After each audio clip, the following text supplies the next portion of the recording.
Good evening. मैं जितेंद्र जांगड़ आपके अपने YouTube channel English with Jitendra पे आपका स्वागत करता हूँ। जैसा कि आपको पता है मैंने आपके लिए फ्री प्रैक्टिस बैच चला रखा है, तो उसी फ्री प्रैक्टिस बैच की सीरीज़ में मैं आज आपके साथ डिस्कस करूँगा प्रोनाउन की लेवल 2 की एरर, जिसमें पार्ट 1 की कुछ एरर्स है वो डिस्कस करेंगे, उसके बाद पार्ट 2 भी आएगा। ठीक है, तो अगर कोई पहली बार मेरे चैनल पे आया या फिर पहली बार इस वीडियो को देख रहा है या फिर कोई भी इसी वीडियो को देख रहा है तो भाई चैनल को सब्सक्राइब करो और आप भी प्रैक्टिस बेस देखो। इधर आई बटन में आपको लिंक मिल जाएगा, इधर जो आई बटन दिख रहा है, और डिस्क्रिप्शन में भी आपको लिंक मिल जाएगा वीडियो का। ठीक है, तो अगर अच्छा लगे तो लाइक करो, शेयर करो अपने दोस्तों के साथ, और उम्मीद है आपको अच्छा लग रहा होगा जो देख रहे हैं उनको। ठीक है, तो आज की क्लास में स्टार्ट करता है प्रोनाउन की लेवल 2 की एरर्स। तो एक बार ऐसा करेंगे, वही पहले की तरह रोज़ की तरह मैं एरर्स डिस्कस करूँगा, लेकिन उससे पहले मैं साइड होता हूँ, उसके बाद फिर आप खुद से करने की कोशिश करो पॉज करके या फिर स्क्रीनशॉट लेके, ताकि आपको पता लगे कि कैसी क्या एरर्स है और आपके लॉजिक्स देखो। उसके बाद फिर मैं आपको समझाता हूँ, आपके साथ एरर्स डील करता हूँ। ठीक है, चलो आओ करो, देखिए एक बार पॉज करके करने की कोशिश करो। ठीक है, किएगी आपने कोशिश करने की। चलो अब मैं डिस्कस कर देता हूँ आपके साथ ये एरर्स।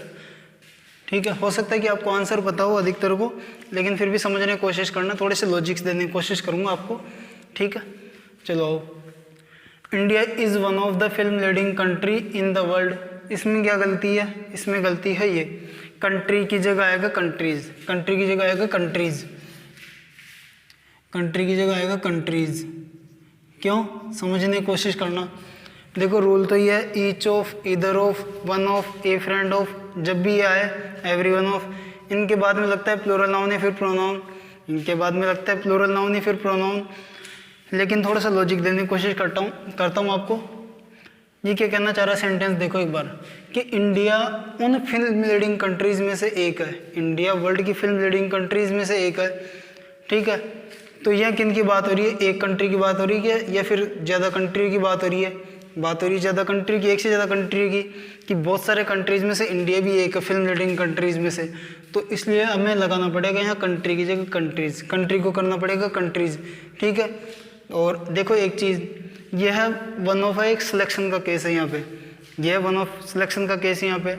अब देखो ये सिलेक्शन का केस अगर आपको समझना है तो आपको एक वीडियो देखनी पड़ेगी, मैंने पहले से बना रखी है, कॉन्सेप्ट ऑफ नाम से वीडियो बना रखी है पहले चैनल पे, तो उसका भी लिंक इधर आई बटन में आपको मिल जाएगा और डिस्क्रिप्शन में भी आपको लिंक मिल जाएगा। आप जाके देखो, अच्छे से समझा रखा है, क्योंकि देखो इससे क्वेश्चन बनते हैं नाउन में, प्रोनाउन में और सब्जेक्ट और एग्रीमेंट में, तीनों में क्वेश्चन बनते हैं। तो बहुत इंपॉर्टेंट कॉन्सेप्ट है ऑफ का, तो मैंने अलग से वीडियो बना दी, उस पर आप जाके देख लो आराम से, आपको अच्छे से समझ में आ जाएगा।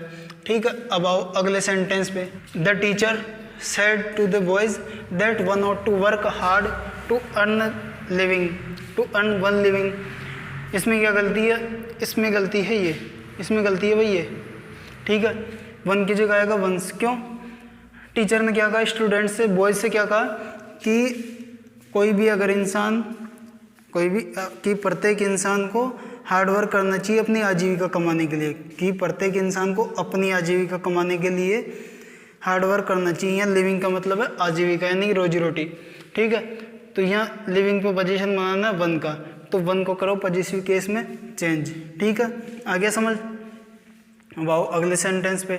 The obstacles to which Gandhi ji had to surmount were mostly on the moral and spiritual grounds. इसमें क्या गलती है? इसमें गलती है भाई ये, टू को उठाओ, टू उठेगा यहाँ से, है ना, यहाँ से उठेगा टू। क्यों? समझने की कोशिश करना एक बार। रिलेटिव प्रोनाउन के थ्रू हम क्या करते हैं, उसके एंटीसीडेंट जो भी नाउन या प्रोनाउन है उसको रेफर करते हैं आगे जो वर्ब है, अगले क्लोज में जो वर्ब है उसके सब्जेक्ट या ऑब्जेक्ट के लिए। अब देखो इस वर्ब का सब्जेक्ट कहाँ है? ऑब्स्टेकल्स। इस वर्ब का सब्जेक्ट कहाँ है? गांधी जी। अब इस वर्ब को ऑब्जेक्ट की ज़रूरत है, ऑब्स्टेकल्स इसका ऑब्जेक्ट बनेगा। सेंस लेके देखना एक बार कि ऑब्स्टेकल्स जो गांधी जी को फेस करने पड़े, सरमाउंट का मतलब होता है कोई डिफ़िकल्टी या परेशानी को फील करना, मतलब फेस करना। ठीक है, उसके साथ डील करना, तो इस वर्ब का ऑब्जेक्ट बनेगा ऑब्स्टेकल्स। कैसे? देखो समझो, गांधी जी को ऑब्स्टेकल्स जो कि गांधी जी को सरमाउंट करने पड़े, ऑब्स्टेकल्स जो कि गांधी जी को डील करने पड़े या उनसे फेस करना पड़ा, ठीक है, किसको फेस किया? ऑब्स्टिकल्स को, यानी ऑब्स्टिकल्स का मतलब होता है अवरोध, ठीक है, जो परेशानियां हैं वो, ठीक है। तो इसको इसका ऑब्जेक्ट बनाना है रिलेटिव प्रोनाउन के थ्रू, और यह है एक ट्रांजिटिव वर्ब, यह है एक ट्रांजिटिव वर्ब। अब देखो, अगर किसी को पता नहीं है ट्रांजिटिव वर्ब क्या होती है तो मैं बता देता हूँ। ट्रांजिटिव वर्ब होती है जो अपने बाद ऑब्जेक्ट लेती है, ठीक है, अपने बाद सीधा ऑब्जेक्ट ले लेती है बिना किसी प्रपोजिशन के। तो यहाँ सीधा ऑब्जेक्ट लेगी, सीधा ऑब्जेक्ट लेगी, तो रिलेटिव प्रोनाउन के पहले टू की क्या जरूरत है? टू की जरूरत है क्या? कोई नहीं है टू की जरूरत, टू की कोई जरूरत है ही नहीं, तो टू को उठाना पड़ेगा यहाँ से, इसलिए उठाया हमने टू को, ठीक है। बोलने सुनने में क्या अच्छा लगता है वो, इसलिए गलती कर देते हैं, इसलिए मैंने एरर लिया। और ऐसा नहीं कि मैंने अपने घर से बनाई है या फिर किसी को बोल के बनवाई एरर, ये प्रीवियस की एरर, अपने घर से नहीं बनाई हुई मैंने एरर, ठीक है। तो ऐसा नहीं है अपने मन से बना दी, प्रीवियस की एरर है, ठीक है। तो आप इन पे थोड़ा सा फोकस करो, आपको सीखने को मिलेगा बहुत कुछ। अब अगले सेंटेंस पे, I am certain that none of these two books is useful to the students of the 8th standard. इसमें क्या गलती है? इसमें गलती है ये, देखो कई स्टूडेंट्स को पकड़ में नहीं आएगा, क्योंकि देखो सीधा आगे आ जाता ना तो पकड़ में आ जाती है, लेकिन अगर सीधा आगे नहीं आता तो पकड़ में नहीं आती, थोड़ी सी मुश्किल हो जाती है।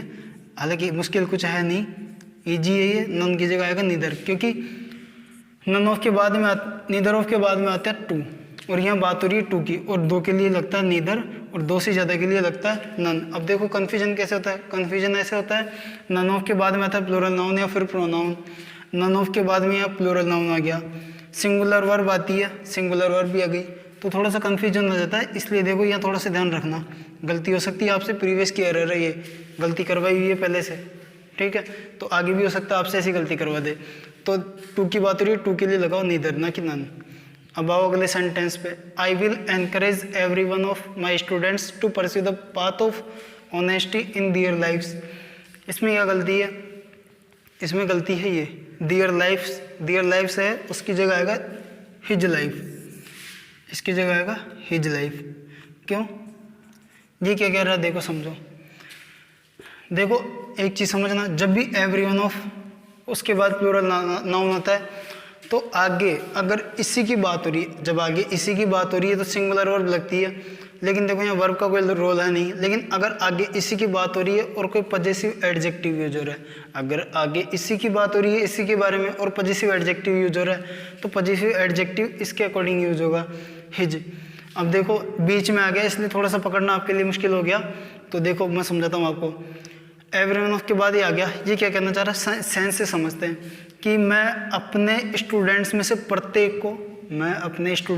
प्रत्येक को एनकरेज करूँगा कि वो अपनी लाइफ में वो जो ईमानदारी का रास्ता है उसी को फॉलो करे, ठीक है, ईमानदारी के रास्ते पे चले। तो इसके अकॉर्डिंग यहाँ लगाना पड़ेगा हिज, और लाइफ्स को सिंगुलर करना पड़ेगा लाइफ सिंगुलर, ठीक है। अगर नहीं समझ आया तो देखो इसके अकॉर्डिंग, देखो इसकी बात हो रही है कि मेरे स्टूडेंट्स में से प्रत्येक को उसकी अपनी लाइफ में ऑनेस्टी का पाथ फॉलो करने के लिए एनकरेज करूँगा, ये ऐसा करना चाह रहा है, इसलिए यहाँ लगाया हिज, ठीक है। अब आओ अगले सेंटेंस पे, Mohan is one of those boys who can play chess very well in the school. इसमें क्या गलती है? इसमें गलती है ये, हुम की जगह आएगा हु, हुम की जगह आएगा हु। देखो रिलेटिव प्रोनाउन की एरर कैसे पकड़ते हैं मैं आपको बता देता हूँ, डिटेल में मैं अपने कोर्स में पढ़ाता हूँ, और मैंने इस पर वीडियो भी बना रखी है। अगर आपको वीडियो देखनी है तो इधर आई बटन में आपको लिंक मिल जाएगा, आप जाके देख लो, ठीक है। और उस पर प्रैक्टिस क्लास भी देख लेना, ताकि थोड़ा सा अच्छा हो जाए, अच्छे से आपको समझ आ जाए चीज़ें, ठीक है। अब आओ देखो इस पर, ये रहा, इसमें कैसे पकड़ेंगे एरर? वर्ब गिनो, ये वर्ब एक ही रही वर्ब, इनके सब्जेक्ट देखो, क्योंकि देखो सेंटेंस में जब भी वर्ब आएगी तो उसका सब्जेक्ट जरूर आएगा, सेंटेंस में जब भी वर्ब आएगी तो उसका सब्जेक्ट जरूर आएगा। इसका सब्जेक्ट कहाँ है? ये रहा। अब इसका सब्जेक्ट कहाँ है?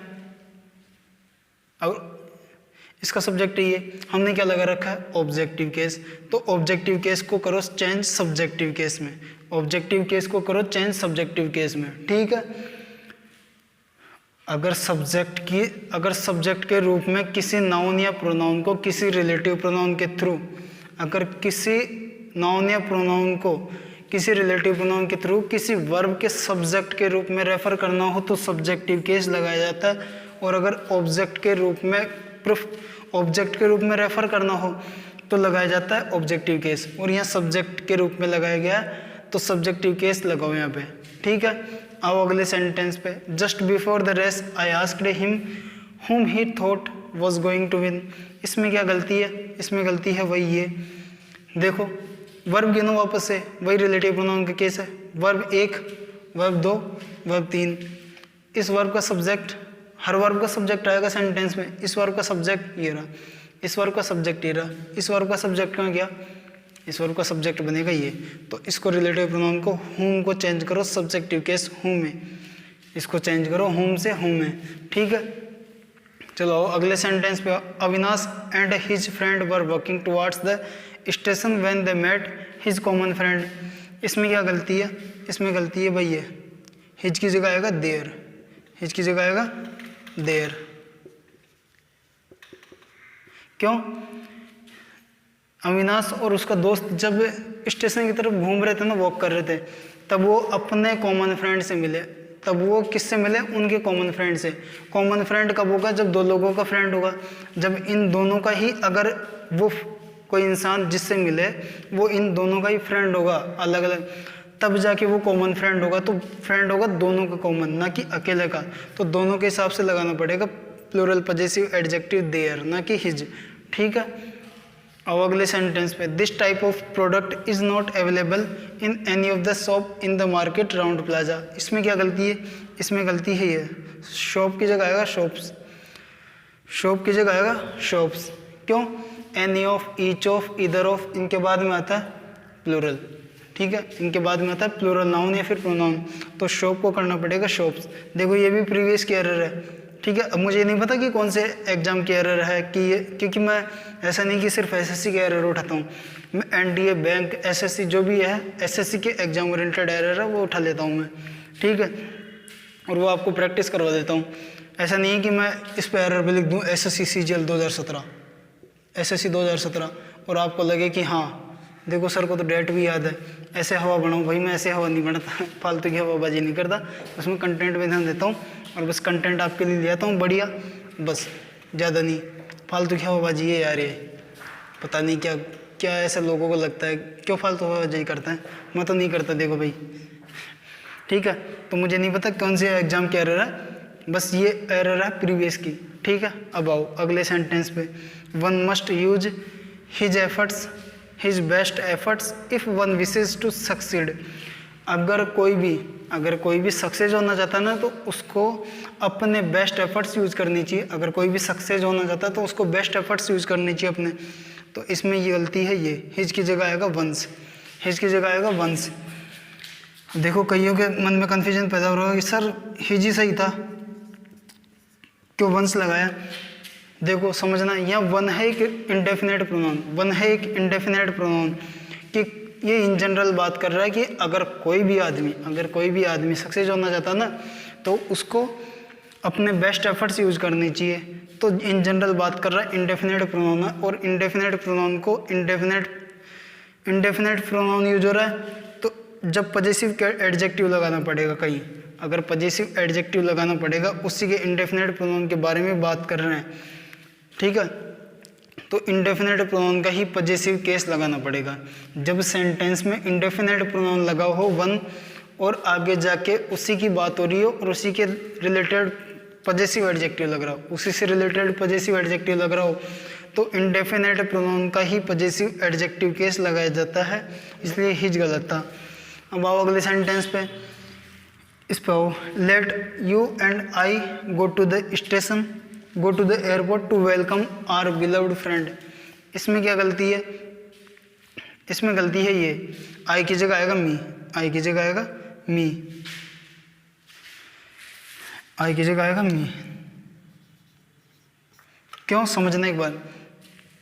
देखो आपने रूल पढ़ा होगा कि लेट के बाद में लगाओ ऑब्जेक्टिव केस, लेट के बाद में लगाओ ऑब्जेक्टिव केस, लेकिन थोड़ा सा लॉजिक भी समझ लो। ऐसा नहीं है लॉजिक भारी है, छोटा सा लॉजिक है और आपको सबको आता है, देखना एक बार भी, अभी मैं बताऊंगा। तो लेट है एक वर्ब, लेट है एक वर्ब, और जब वर्ब अपना ऑब्जेक्ट ले तो ऑब्जेक्ट को ऑब्जेक्टिव केस में लिखा जाता है। जब वर्ब अपना ऑब्जेक्ट ले तो उसको ऑब्जेक्टिव केस में ही लिखा जाता है, ना कि सब्जेक्टिव केस में। इसलिए आई को चेंज किया। ज़्यादा भारी लॉजिक नहीं था, छोटा सा ही था। तो चलो आओ, उम्मीद है आपको समझ आया होगा, अच्छा लगा होगा। और अच्छा लगा तो लाइक करो, शेयर करो अपने दोस्तों के साथ, अपने भाई बहनों के साथ जो भी पढ़ रहे हैं, एसएससी की तैयारी कर रहे हैं कंपटीशन की, तो उनके साथ शेयर करो ताकि वो भी फ़ायदा उठा सके इस चीज़ का, प्रैक्टिस करके वो अपने कॉन्सेप्ट्स को थोड़ा सा और बिल्ड कर सके। ठीक है, अगर किसी को प्रीवियस की एरर की प्रैक्टिस करनी है तो ये आपके लिए बैच है, आराम से प्रैक्टिस करो, अपने दोस्तों के साथ सबके साथ शेयर करो। ठीक है, तो मिलते हैं अगली वीडियो में वही लेवल 2 के एरर के साथ। Okay, thank you.